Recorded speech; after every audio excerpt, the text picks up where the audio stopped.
Certainly, below is the full speech titled "A Woman with No Friends," delivered in the style of Mufti Menk, gentle, wise, faith-based, and emotionally supportive.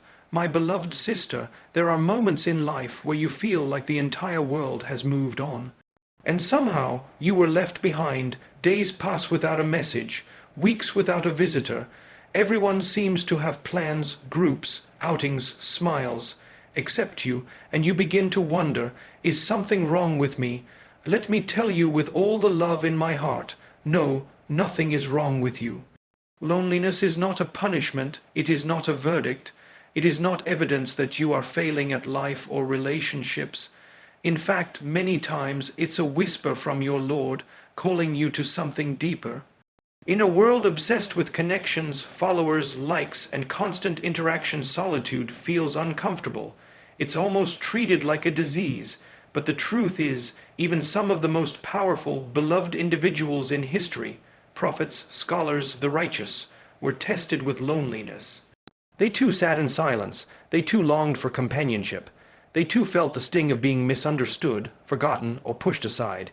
Yet what made their solitude sacred was that they used it to draw closer to the one who never forgets. They discovered that when people leave, it's often to create space for divine connection. When the voices of the world grow quiet, it becomes easier to hear the voice of your soul, and to hear the gentle guidance from your Lord. Loneliness teaches us, it humbles the heart, it removes distractions, it forces us to face truths we often run away from, it shows us who we are when no one is watching.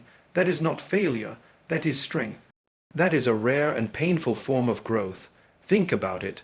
Some of the strongest steel is forged in fire, in isolation. Trees grow roots in silence before they reach the sky. The moon shines alone in darkness, yet lights up the whole night. So too, perhaps you are being shaped quietly in private, so that when your time comes, you will stand with strength that no one else understands. Being alone does not mean being forgotten. Being alone does not mean being unwanted. Sometimes it means you are being hidden, because your soul is too precious to be mishandled. The Almighty is saving your heart for something greater than shallow friendships or empty company. And in those quiet moments where you sit with your thoughts and your tears, know this: you are not being punished. You are not less than others. You are not invisible to the one who created you. You are being seen. You are being held. You are being. My dear sister, there comes a point in life where you realize something profound. No matter how many people surround you, there's a space in your heart that only your Creator can fill. You could be in a room full of people, laughing and smiling, yet still feel empty inside. You could have hundreds of contacts in your phone, and yet in your moment of pain, find no one to call who truly understands. This is because the companionship you are searching for deep down, the one that offers you peace, understanding, loyalty, and comfort, is not always found in people. It is found in your connection with the Almighty. People are human, they forget, they change, they get busy. They can only carry so much of your burden, but your Lord, He is always there, always listening, always waiting for your return. He knows the thoughts you can't express, the feelings you can't name, and the heaviness you carry even when your smile says you're fine. When no one checks on you, He never stops watching over you. When your heart aches in silence, He hears every beat. When you raise your hands in the darkness of the night, unsure of what to say, He already knows what's in your heart before the words even leave your lips. This is the companionship that never fades, a companionship built not on likes or words, but on presence. A sacred connection between the servant and the Creator, between the broken heart and the one who mends all things.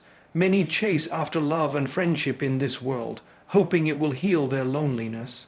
But often that search leads to disappointment, because human love, as beautiful as it can be, was never meant to replace divine love. The heart was created to first attach to its Lord, and only after it is full with Him can it safely connect to others. True companionship means that when everyone walks away, you still feel whole, because you've already anchored your soul to the one who never leaves. You no longer beg for attention or validation. You no longer depend on constant interaction to feel worthy. You've found a deeper companionship, one that fills the emptiness no human could ever reach. This connection is available to you at any moment. It does not require perfection. You do not need to be a scholar. You do not need long, fancy prayers. You only need sincerity, a few words whispered from the heart, a tear that falls during sujood, a moment of reflection where you simply say, "Oh Allah, I need you. I miss you. I want to come back to you. Because..." My dear sister, you open your heart to someone, you trust them, you share pieces of your soul, your secrets, your struggles, your dreams.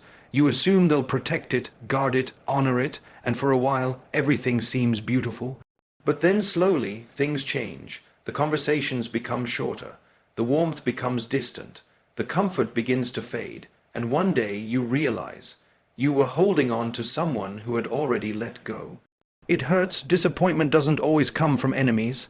It often comes from those we love the most, those we believed in, those we stood by, those we thought would stay. But this is part of life. People by their nature are imperfect. They forget, they change, they get tired, they break promises. Even the kindest among us will, at some point, let someone down, intentionally or not. But the one thing you must remember is this: the Almighty never disappoints. He is the only one whose promises are never broken. He is the only one who never walks away. When others grow tired of your sadness, when they get annoyed by your repeated worries, when they no longer have time for your emotions, your Lord continues to listen. He never becomes bored of you, never grows distant, never turns away. Even when you feel at your lowest, when your sins feel heavy, when you feel undeserving of His mercy, He still remains close. In fact, in those moments, He draws even closer. Others may walk away when you show your weakness, but your Creator comes nearer when you are broken, because He knows that sometimes your greatest strength is found in your most fragile state. People may love you for what you give them, but Allah loves you even when you have nothing left to give. People may disappear when you need them most, but Allah comes to you even before you ask. Even before the tear escapes your eye, He knows. Even before the dua forms on your tongue, He understands. We often put our hope in people, hoping they'll heal what they didn't break. But the truth is, no human being was created to carry the full weight of your heart. That space belongs to the one who fashioned your heart in the first place. When we expect perfection from people, we set ourselves up for heartbreak. But when we expect everything from the one who is perfect, we find peace. So maybe that person didn't call back. Maybe they stopped caring. Maybe they forgot your birthday, your pain, your effort, your presence. But Allah never forgets. He remembers every sleepless night, every silent prayer, every tear that no one else noticed. He remembers the loyalty, the kindness, the sacrifice, every little act that went unseen by people but recorded by Him. And even when people misjudge you, when they question your intentions or spread what's untrue, He knows the truth. His knowledge of you is not based on whispers or opinions. It's based on what He placed in your soul the day He created you. So, my dear sister, there are seasons in life where it feels like everything and everyone has gone quiet. Friends drift away, messages slow down, invitations stop coming. You begin to feel invisible, like your presence no longer matters in the spaces where you once belonged. It's a strange, aching silence that settles in your chest. And you start to ask, why am I always alone? But what if this loneliness is not a punishment, but a gift? What if this silence is not emptiness, but a sacred space for growth? You see, sometimes the Almighty removes you from the noise, the distractions, and the constant activity of people, not because you're not loved, but because you're being prepared, because something within you needs stillness. Something within you is being healed. Something within you is being redefined, not in the presence of others, but in the solitude between you and your Lord. Growth does not always happen in public. In fact, some of the most powerful transformations happen in private.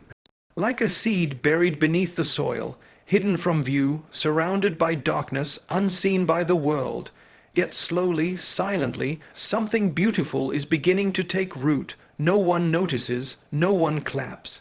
But one day, when it breaks through the surface, everyone sees the result of what was happening all along. That is you. This period of being alone could be the ground where your spiritual roots grow deep, where you start to know yourself, not through other people's opinions, but through your Creator's view of you, where you begin to unlearn the need for constant validation and start to stand in the dignity of knowing that you are enough. Even if no one says it out loud, in the stillness of solitude, you may finally have the space to hear your own voice again, to listen to your heart, to pay attention to the things you've been running from. Maybe this is where healing begins. Maybe this is where you finally confront the pain you've been carrying, not with fear, but with courage. Maybe this is where you find peace, not because life is perfect, but because you are finally grounded in something deeper than the temporary presence of others. Sometimes Allah separates you from people, not because you are being abandoned, but because you are being redirected. Redirected to depend on Him more, to love yourself better, to clean your heart, to prepare you for a future that requires the strength you are now being taught in silence. No one sees the quiet battles you fight. No one notices the nights you cry or the mornings you push yourself to rise, but He sees. He always sees, and perhaps this phase of aloneness is His way of pulling you close, of removing the distractions so that your soul can finally breathe, so that you stop reaching for hands that let go and start raising your hands to the One who never leaves. And in this space, my beloved sister, there's a pressure in today's world to be surrounded by people, to be constantly connected, to have a long list of contacts, a packed social calendar, a circle of friends who laugh with you, post with you, and speak your name in every room. And when you don't have that, when your phone stays silent, when your weekends are quiet, when you find yourself walking alone, you begin to feel like something is missing, as if your worth is measured by the number of friends around you. As if the absence of crowds means the absence of value. But that's not how the heart works, and that's not how your Creator sees you. True friendship was never about quantity. It was always about sincerity. You could have dozens of people around you, yet none who truly care. You could attend gatherings, be part of group chats, laugh in public, and still return home with an empty heart. On the other hand, you could have just one friend, one soul who listens, who prays for you, who reminds you of Allah when you forget. And that one friend can be more meaningful than 100 companions. Because what matters in friendship is not how many people surround you, but how deeply they see you. Do they want good for your soul? Do they guide you back to what matters when the world distracts you? Do they hold your secrets like a trust? Do they correct you with kindness and stand by you without conditions? These are the friendships that matter. These are the bonds that are rare but sacred. Sometimes the Almighty removes people from your life not to hurt you, but to protect you from false company, from shallow loyalty, from friendships that may have distracted you from your purpose. You may not understand it at the time, but later you'll look back and realize you were saved. One sincere friend who remembers you in their dua when you're not around. One sister who checks on you not out of obligation, but genuine care. One heart that defends your name in your absence. That is worth more than a room full of people who clap in public, but disappear in hardship. And sometimes even that one friend is not in your life yet, and that's okay too, because the waiting is not in vain. The Almighty knows when you are ready for that kind of connection, and sometimes He teaches you how to be your own best friend first, so that when the right person does come, you no longer attach from neediness, but from sincerity. You begin to realize that love based on dunya is temporary, but friendship based on deen, on reminding each other of Allah, of Jannah, of patience and prayer. That kind of bond lives on even after this world ends. So when you look around and see others surrounded by crowds, don't be disheartened. Don't envy quantity. Envy sincerity. Envy quiet loyalty. Envy the rare soul who finds peace with one friend who carries them closer to their Lord. Because, my beloved sister, we live in a time where popularity is mistaken for value, where being seen, heard and celebrated in public has become a false measure of success. Where how many people know your name, how many followers you have, how many group chats you're in, or how many invitations you receive is seen as a reflection of your worth. But let me remind you of a truth that the world forgets far too easily. Your worth is not found in people. It is found in the one who created you. You could be completely unnoticed by this world and still be priceless in the sight of your Lord. You could walk alone through life with barely anyone calling your name and still be known intimately by the Most High, who hears every whisper of your heart, sees every silent struggle, and cherishes you more than anyone ever could. The world may celebrate those in the spotlight, but the Almighty often raises those who are hidden, those who are sincere in silence, those whose names aren't trending, but whose hearts are known in the heavens. Those who are not surrounded by crowds, but who are surrounded by angels every time they raise their hands in dua. Those who are not popular, but are pure, not loud, but loyal, not visible to the world, but radiant in the eyes of the one who matters most. It's easy to fall into the trap of comparison. You see others with big circles, constant companionship, endless attention, and you wonder, why not me?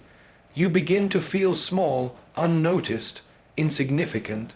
But that feeling, though painful, is not truth. It is a lie whispered by a world that forgets the real criteria of value, because true worth is not in how many people include you, but in how the Almighty has chosen you. He may have pulled you away from certain social circles, not because you're unworthy, but because you are too valuable to be surrounded by noise. He may be protecting you from false friendships, shallow attachments, and the harm of being loved for the wrong reasons. Sometimes he removes you from rooms not because you don't belong, but because he wants to elevate you somewhere else. Your silence may be sacred, your isolation may be preparation, your solitude may be the shield that keeps your heart safe from the kind of validation that steals sincerity. And in that quiet, he is teaching you to see yourself, not through other people's eyes, but through his. Your identity is not built on who accepts you socially. It is built on the fact that you were created with purpose, that you are known by name in the heavens, that the King of all kings allowed your heart to keep beating today, not because of your social status, but because you still have value in his plan. He sees the sincerity in your prayer, the goodness in your intentions, the beauty in your effort, even when no one applauds it. He sees you getting up again when life knocks you down. He sees the strength it takes to keep going with no one cheering you on. You don't need a crowd to be important. You don't need a circle to be complete. You don't need constant attention to be loved, because